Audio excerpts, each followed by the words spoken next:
Let's talk about the phone. Specifically, why you should almost never be the one picking it up first. This isn't about being cold. It's not about playing games. It's about understanding something fundamental about how attraction works. When you call him, you hand over your power.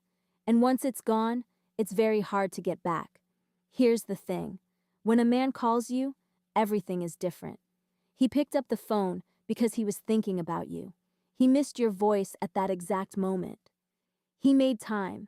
He's present. He's available. He's invested. That conversation? It flows. It feels easy. It feels right. But when you call him, you have no idea what you're interrupting. Maybe he's watching the game. Maybe he's catching up with friends. Maybe he's half asleep. And now you're the interruption, not the highlight of his day.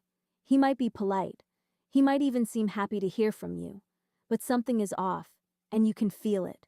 And then you spiral. Was he distracted? Is he with someone else? Why did he sound so distant? And before you know it, you're calling again. Is everything okay? Do you miss me?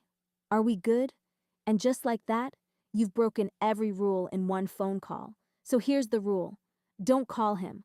Let him call you. If he leaves a message asking you to call back, wait. And if you do call back, keep it short.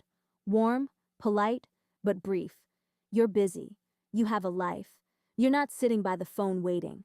Because here's what happens when you don't call. He wonders about you. He thinks about you.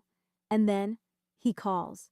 And every time you don't answer immediately, every time he has to try again, he invests a little more. And the more he invests, the more he values what he's working for. Meet Laura. She went on a first date with David, and then, nothing. 2.5 weeks of silence. Most women would have cracked by day 3. They would have found an excuse. Hey, I think you mentioned wanting to meet my accountant. Or just checking in, hope you're well. Laura did none of that. She went out with friends. She kept her calendar full. She gave him space without making it mean anything about her worth. And David called. Of course he did. Because Laura was the kind of woman who didn't chase. And that made her impossible to forget. They were married within a year. Now, what if he calls on a Tuesday, and you're desperately hoping to see him Saturday? Do you call back immediately to lock it in? No, you wait. Let him call again. Because if he calls Tuesday, and you jump, he knows exactly why. He knows you were free Saturday, and waiting for him. But if he has to reach you, if he has to try, he'll start calling earlier. He'll plan ahead. He'll learn that if he wants your Saturday, he better call by Monday. You don't need to tell him this. He'll figure it out himself. And if he doesn't call, if a week goes by, 2 weeks, 3, then you have your answer. A man who wants to see you will find a way to reach you. A man who doesn't, won't. And no amount of calling, texting, or just checking in will change that.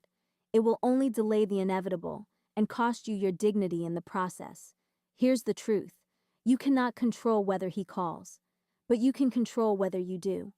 And in that small act of restraint, of putting the phone down, of filling your life with things that matter, of refusing to chase, you become the kind of woman men think about at 11 p.m., when the day is quiet and they realize they haven't stopped thinking about her all week.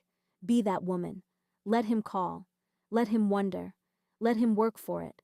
Because the man who earns you will never take you for granted.